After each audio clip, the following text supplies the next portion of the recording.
జగిత్యాల జిల్లా రాయకల్ మండలం జగన్నాథపూర్ బోర్నపల్లి గ్రామాల మధ్య వంతెన నిర్మాణానికి రాష్ట్ర ప్రభుత్వం నిధులను మంజూరు చేసింది. ఈ మేరకు ఆదివాసులు డప్పు చప్పుళ్లతో మాజీ మంత్రి జీవన్ రెడ్డికి జగన్నాథపూర్ ప్రజలకు కృతజ్ఞతలు తెలుపుతూ పట్టణంలోని పోలీస్ స్టేషన్ నుంచి ఇందిరాభవన్ వరకు ర్యాలీ నిర్వహించారు. అనంతరం మాజీ ఎమ్మెల్సీ మాట్లాడుతూ వంతెన నిర్మాణానికి 17 కోట్ల రూపాయలు మంజూరు చేశారని అన్నారు. గత ప్రభుత్వం వంతెన నిర్మాణానికి కృషి చేయలేదని అన్నారు.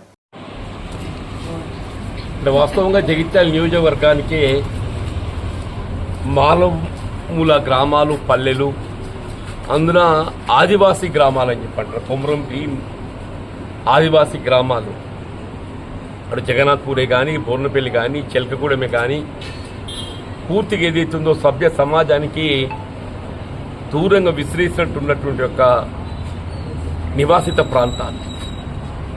వాస్తవంగా రాష్ట్ర ప్రభుత్వం ఏదైనా కానీ అటువంటి నిరుపేద వర్గాలకు సౌకర్యాలు అనుకూర్చగలిగినప్పుడు మాత్రమే అది ప్రభుత్వంగా గుర్తింపు చేయబడతాయని చెప్పండి. ఇవాళ జగన్నాథ్పూర్ బోర్నపల్లి చిల్కగూడెంతో నాకు అనుబంధం దాదాపు 20 సంవత్సరాలు వస్తాయని చెప్పంటున్నా.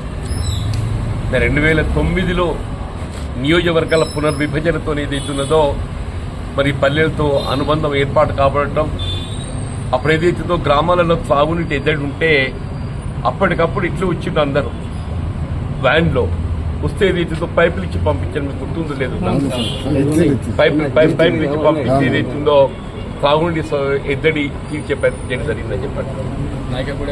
ఇవల్ల జగన్నాథ్పూర్ ఏదైతున్నదో మరి అక్కడ ఉండే సమస్యలు ఒకప్పుడు బోర్నపల్లి పరిస్థితి కూడా అదే విధంగా ఉంటాయి.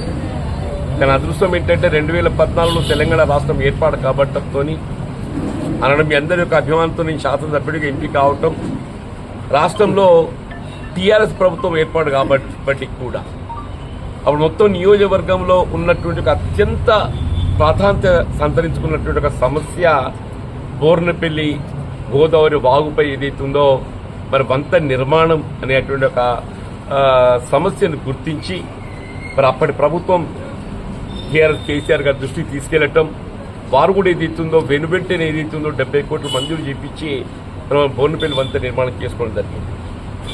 బోర్నపల్లి వంతెన అయితే నిర్మాణం చేసుకున్నాం. బోర్నపల్లితో ఏదైతుందో మనము అటు ఆదిలాబాద్ జిల్లాతో సత్సంబంధాలు ఏర్పాటు చేసుకున్నాం. కానీ జగన్నాథ్పూర్ వాస్తవ్యుల కష్టాలు మాత్రం అట్లే ఉండిపోయినాయి. మరి జగన్నాథ్పూర్ వాస్తవ్యుల దశాబ్దాల కళ నెరవేరాలి. మరి నెరవేరటానికి ఏదైతే వాళ్ళ రాష్ట్రంలో కాంగ్రెస్